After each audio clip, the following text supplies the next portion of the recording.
आगरा में श्री श्याम जी का जो सुंदर स्थान विराजमान है, प्रेम निधि नाम के एक परम वैष्णव भक्त हुए, जिनके लिए ठाकुर जी यहां विराजे। पुष्टि मार्गीय वैष्णव थे, नित्य ठाकुर जी की सेवा करते थे। वही राग रहने दीजिए। खूब भाव से सेवा करते थे ठाकुर जी की। ध्यान से सुनिएगा, वैसे सुनी होगी कईयों ने, नहीं सुनी तो सुनिए। किसी समय पर आगरा मुगल लोगों का गढ़ होता था और अधिकतर मुगल साम्राज्य करने वाले जो भी भारत में आए, मुगल आक्रांता, उन सबका प्रिय स्थान आगरा ही होता था। उस समय की बात है कि जब मुगल आक्रांताओं ने अपना गढ़ बना रखा था आगरा को, और यहां पर भजन पूजन पाठ आदि करने वालों को बहुत परेशान किया जाता था, उनका बहुत निरादर किया जाता था और कभी कभी तो निर्मम हत्या तक कर दी जाती थी। ऐसी स्थिति थी। प्रेम निधि जी चाहते तो वृंदावन में रह सकते थे, बहुत दूर नहीं है वृंदावन यहां से, लेकिन उनके मन का भाव था कि कमल कीचड़ में ही उगता है और वही कमल फिर ठाकुर जी के चरणों तक पहुंचता है। कई बार व्यक्ति अपनी विपरीत परिस्थिति का त्याग कर देता है ठाकुर जी के भजन के लिए। अच्छी बात है, क्या करना चाहिए, जहां अनुकूल वातावरण हो वहीं बैठ करके भजन करना चाहिए। लेकिन एक बात याद रखिएगा, विपरीत परिस्थिति में भी अपने भजन को डगमगाने ना देने वाला ठाकुर जी को अति प्रिय है। जैसे कमल कीचड़ है, दुर्गंध है, लेकिन फिर भी कमल प्रकट होता है और उस कीचड़ के एक अंश को भी अपने ऊपर आने नहीं देता। इसलिए ठाकुर जी को कमल अति प्रिय, सबसे प्रिय पुष्पों में कमल है ठाकुर जी को। कहां तक कहें, ठाकुर जी के श्री अंग की उपमा भी कमल से ही दी जाती है। भगवान के हस्त कमल, चरण कमल, मुख कमल, सब कमल। वो कमल कहां होता है? विपरीत दिशा में, विपरीत परिस्थिति में। नदी में नहीं होता, कीचड़ में होता है, दलदल में होता है, सरोवर में होता है। तो ऐसे ही जो भक्त देखते हैं कि हमारा परिवार विपरीत है, माहौल विपरीत है, यहां भजन नहीं कर पाएंगे, वृंदावन चलो, बरसाना चलो, गोवर्धन चलो, नंदगांव चलो, बद्रीनाथ चलो, हरिद्वार चलो, ऋषिकेश चलो, वो एक प्रकार से गुलाब के पुष्प बन जाते होंगे, मोगरा के पुष्प बन जाते होंगे, चंपा चमेली के पुष्प बन जाते होंगे। लेकिन जो विपरीत परिस्थिति का त्याग नहीं करता और वहां रह करके भी अपने भजन को डगमगाने नहीं देता, वो कमल बनता है और ठाकुर जी उसको हृदय से लगाते हैं, ठाकुर जी उसको चरण में देते हैं। इसलिए कई बार कई युवा बालक मुझे मिलते हैं, हमारे परिवार में भजन नहीं होता, हमारे मित्र ऐसे हैं, हमारा कॉलेज का माहौल ऐसा है, हमारे हॉस्टल ऐसे हैं, महाराज जी कैसे भजन करें। मैंने कहा, विपरीतता में भजन करना तो सबसे श्रेष्ठ है। 10 लोगों में कथा करना, उन 10 लोगों का मन कथा में लगवा लेना कोई बड़ी बात नहीं। 10,000 के बीच में कथा करना और एक को भी बोलने ना देना और सबका मन कथा में लगवा के रखना बहुत बड़ी बात है। विपरीत परिस्थिति देखने में बहुत आसान लगता है, लेकिन करना उतना ही कठिन। तो जितना कठिन परिस्थिति को व्यक्ति जूझता है, लड़ता है, ठाकुर जी उसको उतना प्रेम करते हैं। और जो कठिनाई से थोड़ा सरल मार्ग अपनाने का प्रयास करता है, ठाकुर जी प्रेम तो उससे भी करते हैं, लेकिन उतना नहीं करते। ये संसार जितना कठिन हो सकता है हो जाए, पर हम भगवत भजन नहीं छोड़ेंगे, ठाकुर जी को नहीं छोड़ेंगे। मीराबाई के लिए आसान था क्या? विवाह हुआ मेवाड़ में, राव दूदा जी के घर में जन्मी मीराबाई ऐसे परिवार में गई जहां पर भजन का भाव भी नहीं था। सब विपरीत हैं, केवल पति अनुकूल थे, ससुर जी अनुकूल थे, बस। ससुराल में और कोई अनुकूल नहीं था, लेकिन ठाकुर जी की पथ पर चलने वाला इतनी आसानी से चल नहीं पाता ना। अनुकूल पति, उसको भी ठाकुर जी ने मीराबाई से दूर कर दिया, उनके प्राण चले गए थे। सब लोग इधर देखो, ध्यान से सुनो। और अनुकूल ससुर कुछ महीनों बाद वो भी चले गए। मतलब मीराबाई के अपना कहने वाले दो ही लोग थे ससुराल में, पति और ससुर दोनों चले गए। और उन विपरीत दांतों के बीच में एक जीव के भांति मीराबाई रहती थी। कभी विष दे करके मारने का प्रयास करते थे, कभी सिंह को छोड़ करके मारने का प्रयास करते थे, कभी ठाकुर जी की झांपी जी में सर्प छोड़ देते थे। कितने प्रयास किए मीराबाई को मारने के लिए, लेकिन बाईसा ने अपना भजन नहीं छोड़ा। हां, कब छोड़ा अपना ससुराल?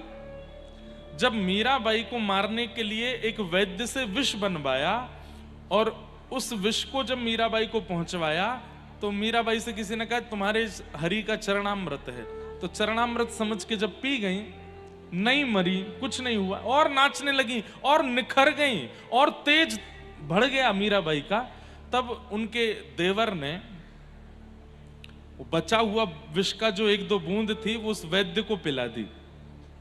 बोले इस विष में बिल्कुल भी ताकत नहीं है, मरी नहीं वो। बोले महाराज इसको कोई सूंघ ले तो मर जाएगा। बोले अच्छा, 2 बूंद बची है, तू चाट के दिखा। उस वैद्य ने जैसे ही वो चाटा तो वो मर गया। तब उस वैद्य के परिवार वाले मीराबाई के सामने जाकर के रुदन करने लगे उसके शव को लेकर के, कि हमारे पति ने क्या बिगाड़ा था, उसके प्राण क्यों हरण कर लिए। तब मीराबाई को संकोच हुआ कि मेरे तक कष्ट आ रहा था, मैं सह रही थी, पर मेरे कारण किसी और के प्राण जा रहे हैं, अब नहीं सह पाऊंगी। तब रात भर मीराबाई ने कीर्तन किया और प्रभु की कृपा से वो वैद्य जीवित हो गया। लेकिन उसके बाद मीराबाई फिर नहीं रुकी अपने ससुराल। फिर उन्होंने गोस्वामी जी को पत्र लिखा कि विपरीत परिवार है, क्या करूं। तब गोस्वामी जी ने रिटर्न पत्र लिख करके भेजा, जाके हियन राम वैदेही तजिए ताही कोटि वैरिसम यद्यपि परम स्नेही। जिसके हृदय में राम और वैदेही श्री जानकी जी, श्री ठाकुर जी और श्री बरसाने वृषभानु दुलारी श्री किशोरी जी जिसके हृदय में नहीं है, उसको विष के समान त्याग दो। वो चाहे कितना भी अपना क्यों ना हो, उसको तुरंत छोड़ दो, वो अपना कहलाने लायक नहीं है। तब मीराबाई सब छोड़ करके गई।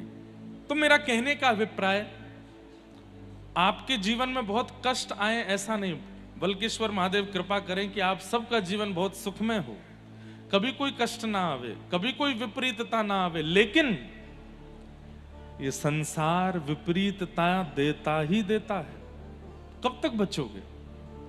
बुरा नहीं मानिएगा, आप कोई टोना कर लोगे, टोटका कर लोगे, जैसे कई लोग करते हैं, कहीं कुछ बांध आए, कहीं कुछ करे आए, चौराहे पे कुछ छोड़े आए, तो उससे पता क्या होता है, जो विपरीतता आज आनी थी वो आज नहीं आएगी, और कुछ दिन के लिए टल जाएगी, लेकिन कुछ दिन बाद जरूर आएगी।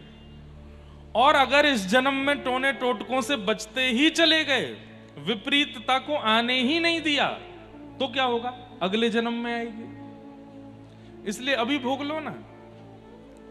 मैं एक बात कहता हूं कथा में, सब लोग बहुत ध्यान से सुनना। हमारे व्रजमंडल में, हमारे भारत में जितने भी श्रेष्ठ संत हैं, लगभग सबको शारीरिक कोई ना कोई रोग है। किन्हीं को हृदय का रोग है, किन्हीं को पेट का रोग है, किन्हीं को सांस का रोग है, किसी को कमर का रोग है। लगभग मैं तो सब संतों से मिलता हूं, श्रेष्ठ संत लगभग कोई ना कोई उनको रोग लगा रहता है। तब मैं मन में सोचता हूं कि इनका भोजन शुद्ध, इनका रहना खाना शुद्ध, इनका वातावरण शुद्ध, इनके नियम शुद्ध, सब कुछ इतना शुद्ध होने के बाद भी शारीरिक पीड़ा क्यों है? और वहीं मुर्गा की नार मरोड़ के खाने वाले, उल्टा सीधा पानी पीने वाले, उल्टे सीधे काम करने, उनको कुछ नहीं होता, वो बिल्कुल स्वस्थ बैठे हैं। क्यों? हमारे कर्म बंधन जो है ना, वो एक जन्म का, पूर्व जन्म का, पूर्व से पूर्व जन्म का हमने कुछ गलत किया है, वो हम भोग रहे हैं। इतना इस जीवन में हम भोग लेंगे, उसके बाद जो बच जाएगा वो उसको भोगने के लिए दोबारा आना पड़ेगा। लेकिन जैसे ही हम नाम जप करना शुरू कर देते हैं, ठाकुर जी की शरणागति प्रारंभ कर देते हैं, नित्य भगवत स्मरण करना प्रारंभ कर देते हैं, तो ठाकुर जी मन में विचार करते हैं अब इसको दोबारा जन्म ना लेना पड़े, इसी जन्म में ही सब खत्म हो जाए।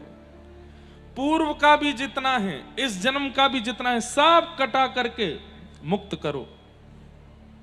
प्रसंग आता है माधवदास जी का, जगन्नाथपुरी के परम भक्त श्री माधवदास जी। एक बार उनको पेट का अतिसार रोग हो गया। ऐसा रोग हो गया कि बिस्तर पर ही मलमूत्र आदि का त्याग करने लगे। तो क्या देखते हैं कि महाप्रभु जगन्नाथ जी एक बालक का रूप धारण करके आए और उनकी सेवा करने लगे। तो माधवदास जी ने हाथ पकड़ के कहा कि नाथ, आप मेरी सेवा क्यों कर रहे हो? तब भगवान कहते हैं, जब भक्त मेरी सेवा कर सकते हैं तो मैं भक्तों की नहीं कर सकता? चुपचाप लेटे रहो, मुझे करने दो।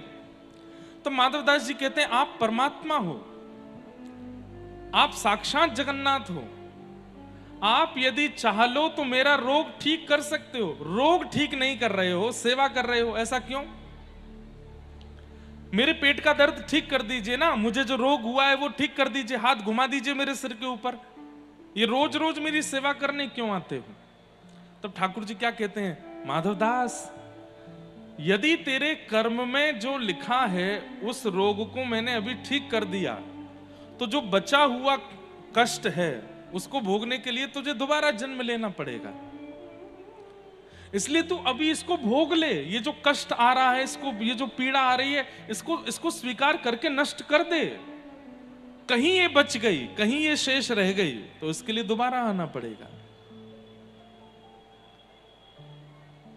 लेकिन फिर ऐसा कहते हैं कि महाप्रभु जगन्नाथ जी से सहा नहीं गया और 15 दिन का कष्ट और था माधवदास जी का।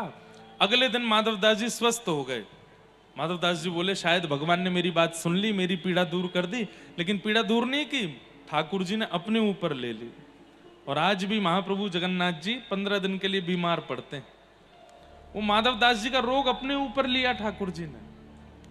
अब तब तो लिया था, अब तो ठाकुर जी सुख देने के लिए, सबको थोड़ा आनंद देने के लिए और बस अपनी व्यापकता स्थापित करने के लिए हर बार 15 दिन के लिए बीमार हो जाते हैं। हम जब कथा करने जा रहे हैं 27, 28, 29, 30 जगन्नाथपुरी में, उसके बाद 3 दिन और दर्शन होंगे जगन्नाथ जी के, फिर 15 दिन के लिए जगन्नाथ जी अनोसर हो जाते हैं। और ऐसा कहते हैं कि जहां कहीं भी जगन्नाथ जी का स्वरूप है, आपके घर में कोई चित्र है, जगन्नाथ जी हैं, 15 दिन उनका भी दर्शन नहीं करना चाहिए, उनको भी कहीं पर विराजमान करके पौढ़ा देना चाहिए। हमारी कथा के जो मुख्य श्रोता जगन्नाथ जी हैं, ये हैं महाप्रभु जगन्नाथ। ये भी 15 दिन, इनको भी हम एक सुंदर झांपी जी है उसमें विराजमान करके रखते हैं। जहां कहीं भी जगन्नाथ जी का स्वरूप है, 15 दिन उनको ढक करके रखना चाहिए, सुंदर एक आसन पर सुला देना चाहिए। और हो सके तो घर में नित्य, जैसे महाप्रभु जी की वहां रोज औषधि बनाई जाती है, वैसे औषधि बना करके सेवा करनी चाहिए। अनेक अनेक भाव हैं उसके पीछे, वो सब हम जगन्नाथपुरी में सुनाएंगे कि क्यों 15 दिन के लिए बीमार होते, कहां जाते हैं जगन्नाथ जी, क्या करते हैं। पर कहने का अभिप्राय कि हमारे जीवन में जो विपत्ति आती है ना, वो विपत्ति भोग लेनी चाहिए, चाहे वो शारीरिक हो, चाहे वो मानसिक हो, चाहे वो बौद्धिक हो। आजकल लोग कहते हैं बहुत डिप्रेशन होता है बच्चों को, एंजाइटी होती है, परेशानी होती है, बहुत दुखी हो जाते हैं, बहुत डिप्रेशन में चले जाते हैं। उसके लिए भजन कीजिए, पर वो जो परिस्थिति जीवन में आई है उसको, उससे भागिए मत, उससे लड़िए, उससे जूझिए। कहीं उससे भागोगे और उसको नष्ट करने का प्रयास करोगे तो वो आज नहीं तो कल, कल नहीं तो 10 साल बाद फिर से आएगी। इससे उससे जूझिए। तो विपरीतता का त्याग नहीं करना चाहिए। बल्कि विपरीतता में और संभाल करके भजन के बल के साथ और आगे बढ़ना चाहिए। श्री प्रेम निधि जी महाराज ने आगरा का त्याग नहीं किया, जबकि यहां चारों तरफ विपरीतता है। वे चाहते तो वृंदावन जाके सेवा कर सकते थे अपने ठाकुर जी की, लेकिन उनके मन में भाव था कि ठाकुर जी को कमल प्रिय है और कमल कीचड़ में ही उगता है, मैं यहीं रह के करूंगा। कैसे भजन करते थे? सुबह सुबह रात्रि में ही उठ जाते थे, 2-2:30 बजे उठ करके जाते थे, कलश लेकर के जमुना जी में स्नान करते, जमुना जी का जल भरते और सूर्य उदय हो उससे पहले जल लेकर के आ जाते। क्योंकि म्लेच्छ लोग जब उठ जाते थे तब शिखाधारी, सूत्रधारी, तिलकधारी, धोतीधारियों को देख नहीं पाते थे, उनको मारने लगते थे, उनको तंग करते थे, परेशान करते थे। तो इसलिए सुबह हो मुझे कोई छुए उससे पहले आकर के ठाकुर जी की सेवा में निमग्न हो जाते थे। एक दिन की बात, बहुत वर्षा हुई रात को, प्रेम निधि जी उठ गए और बाहर देखने लगे, अब जाऊं, इतनी वर्षा हो रही है, कैसे जाऊं। अब वर्षा में दलदल हो गया, तब कंक्रीट के रोड तो होते नहीं थे, कच्चे रोड होते थे, उन सब में दलदल बन जाता था। सोचने लगे क्या करूं, तो मन में सोचे कि सुबह होगी, ये सब म्लेच्छ लोग परेशान करेंगे, निकल पड़ता हूं। आप जैसे ही कलश लेकर के निकले, इधर देखो, यहां देखो, यहां देखो, यहां देखो, विपरीतताओं से बचो। ये जो विपरीतताएं इधर उधर से आती हैं, इन सब से निकल के कथा सुनो। बारिश हो रही थी, कीचड़ दलदल हो रहा था, और ऐसे में और भी कई सारे डर होते हैं कि बारिश के बाद कभी सांप, कातर, बिच्छू आदि ये सब निकल आते हैं, और फिर रोड भी दिखता नहीं है अच्छे से। उस समय पर लाइट होती नहीं थी, मशाल होती थी, मशाल भी कैसे लेके जाएं, इतनी वर्षा हो रही है। तभी आपने क्या देखा कि जिस रास्ते से आप जाते थे, सामने आगे ही एक ज्यादा बड़ा नहीं और ज्यादा छोटा भी नहीं, सामान्य स्थिति का एक बालक जैसा, और वो मशाल लेकर के खड़ा है। उसका मुख नहीं दिख रहा है, पर वो मशाल लेके खड़ा है। आप पहले तो घबराए, कौन है, लेकिन फिर भी आप सोचे मुझे तो ठाकुर जी के लिए जल लेके आना है, सेवा में देरी नहीं होनी चाहिए। आप तुरंत कलश लेकर के चले, वो मशाल वाला बालक भी आगे आगे चलने लगा। आप सोचते गए, हे ठाकुर जी रक्षा करना, पता नहीं कौन है, कोई म्लेच्छ ना हो, बस मैं तो जमुना जी पहुंच जाऊं, जल भरूं और तुरंत लौट के आऊं। जमुना जी पहुंचे, जमुना जी में जाके स्नान किया, वो मसाल वाला बालक थोड़ा दूर चला गया। स्नान करके आप जैसे ही कलश भरे, वो फिर आ गया, और वो कुछ बोलता नहीं है, बस आगे आगे राह जैसे दिखा रहा है, और दिखाता हुआ वो फिर वहां से अंतर ध्यान हो गया। आप अपने निवास पर, कुटिया पे पहुंच गए, आपने अपने पैर वैर धोए, बोले भैया आज तो ठाकुर जी ने बड़ी कृपा करी, पता नहीं कहां से कोई सज्जन आ गया, मशाल लेकर के पूरे रास्ता दिखा के लाया हूं मुझको, बड़ी कृपा, जय जय, बड़ी कृपा। आपने जैसे ही कपाट खोले मंगला आरती करने के लिए, तो क्या देखते हैं, ठाकुर जी के पांव में कीचड़ लगी है और हाथ में मशाल का तेल लगा है, जो ठाकुर जी यहां विराजमान है। मैंने दर्शन नहीं किए, कल पहली बार करूंगा।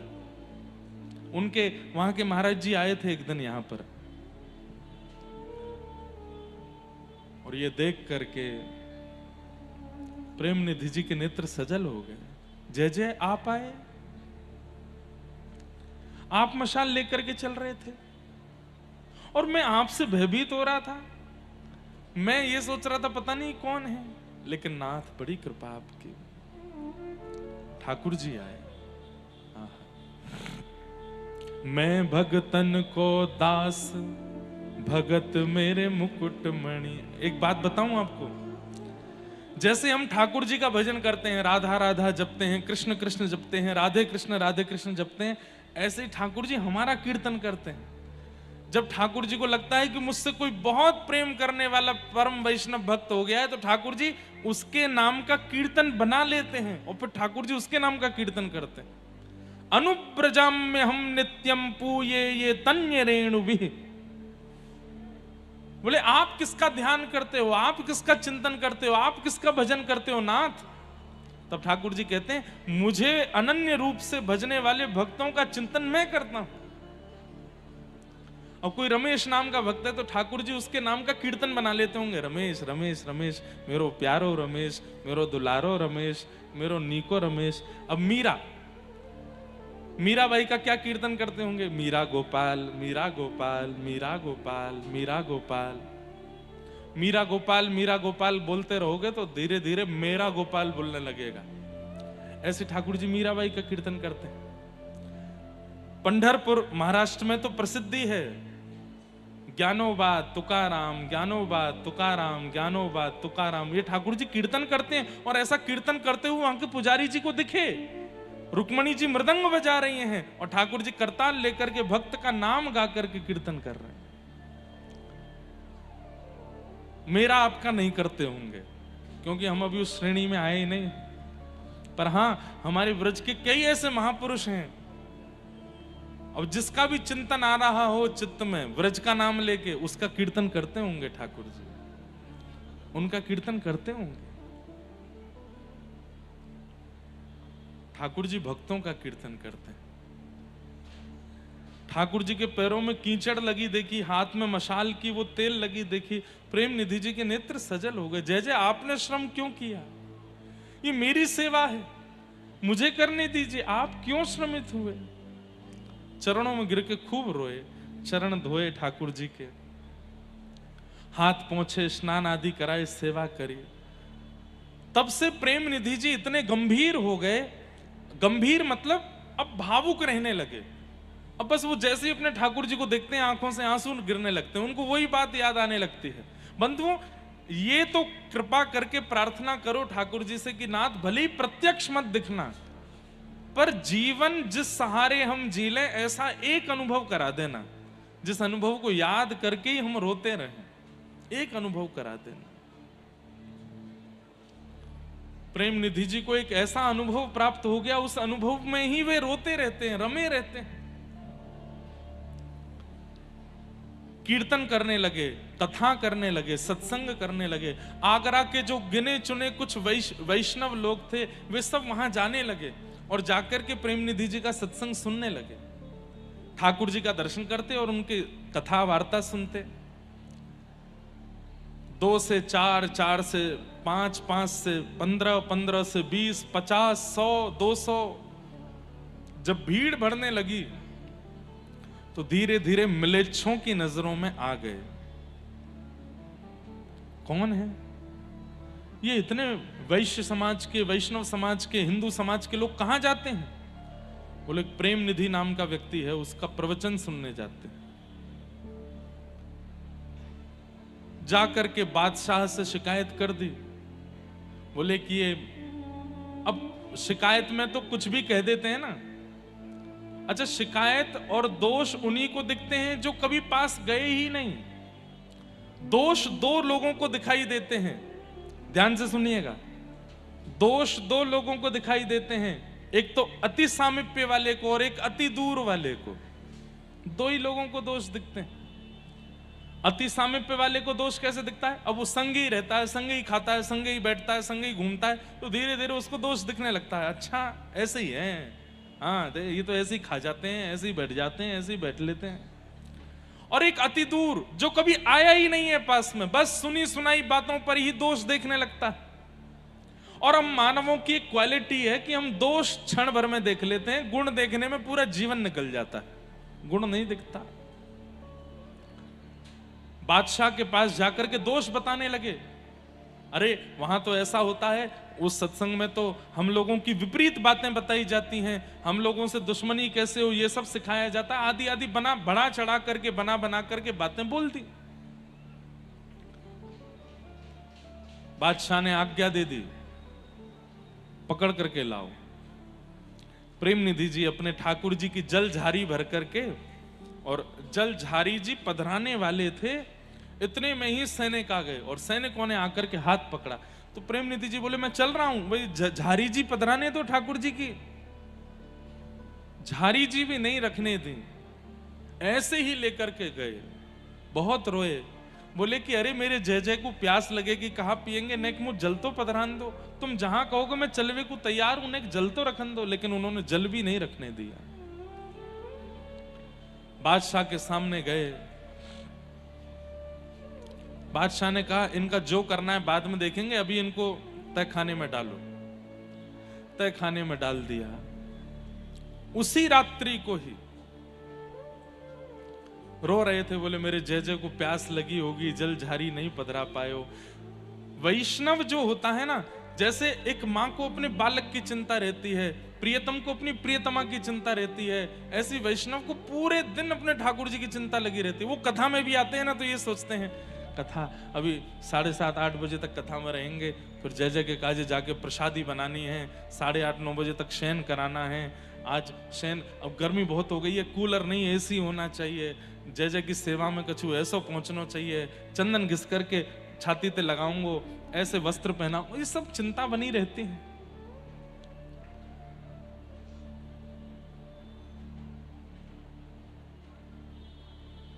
राजा सोया था अपने कक्ष में, इतने में ही वो कोई स्वप्न जैसा दिख रहा था, और उसको ऐसा दिखा कि जिनकी वो इबादत करता है वो उसके स्वप्न में प्रकट हो गए, और उसके स्वप्न में प्रकट होकर बोल रहे हैं मुझे प्यास लगी है, पानी पिला। तो राजा ने कहा पास में जग रखा है, उसमें पानी भरा है, पी लीजिए। तो ठाकुर जी ने एक लात मारी, और लात मारी सपने में, लेकिन गिरा असली में।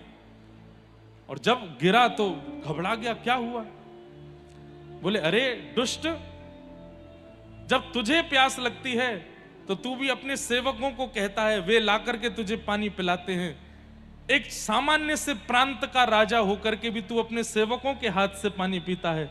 मैं तीनों लोगों का स्वामी, अपने हाथ से पानी कैसे पीऊं? सेवक आकर के पिलाएगा तब पीऊंगा मैं। और ये कलिकाल है, यहां मैं स्वयं कुछ नहीं करता, अपने सेवकों के अधीन रहता हूं। वो खिलाएंगे तो खाऊंगा, वो पिलाएंगे तो पीऊंगा, वो पहनाएंगे तो पहनूंगा, वो सुलाएंगे तो सोऊंगा, वो जगा देंगे तो जगा रहूंगा महीनों तक। ये कलयुग में मैं पूर्ण अधीनता प्रकट करता हूं अपने वैष्णवों के प्रति। जिसको तूने बंद किया है वो मेरा सेवक है, अभी छोड़ उसको। राजा दौड़ा दौड़ा गया घबराते हुए, जा करके ताला खोला, प्रेम निधि जी के चरणों में गिर गया, बोले मुझे क्षमा कर दो, अपराध हो गया, आप जाइए, आपके ठाकुर जी प्यासे हैं, उनको जल पिलाओ, और मुझे कुछ आज्ञा दे के जाइए, मैं क्या करूं, कोई सेवा बता दीजिए। प्रेम निधि जी ने कहा आगरा क्षेत्र में जितने भी वैष्णव रहते हैं उनको भक्ति करने में कभी दिक्कत ना हो, बस इसका ध्यान रखना। कभी भी तुम्हारे सैनिक जन और यहां घूमने वाले म्लेच्छ उनको परेशान ना किया करें। यमुना जी के मनोरथ करने में, अपने ठाकुर की सेवा करने में उनको किसी को दिक्कत ना हो, बस ये ध्यान रखो। और आइंदा कभी भी किसी वैष्णव का अपराध मत करना, नहीं तो हमारे ठाकुर जी ने अभी लात मारी है, वो नृसिंह बनकर के पेट भी फाड़ देते हैं। बस इतना कह करके प्रेम निधि जी चले गए और अपने ठाकुर जी से आकर के हृदय से लगा लिया, जल झारी भर के लाए, सेवा में पधराई। ऐसे ठाकुर जी आगरा में विराजमान, प्रेम निधि जी के ठाकुर जी। अगर कह दें तो कोई अतिशयोक्ति नहीं कि आगरा का गुप्त वृंदावन है वो।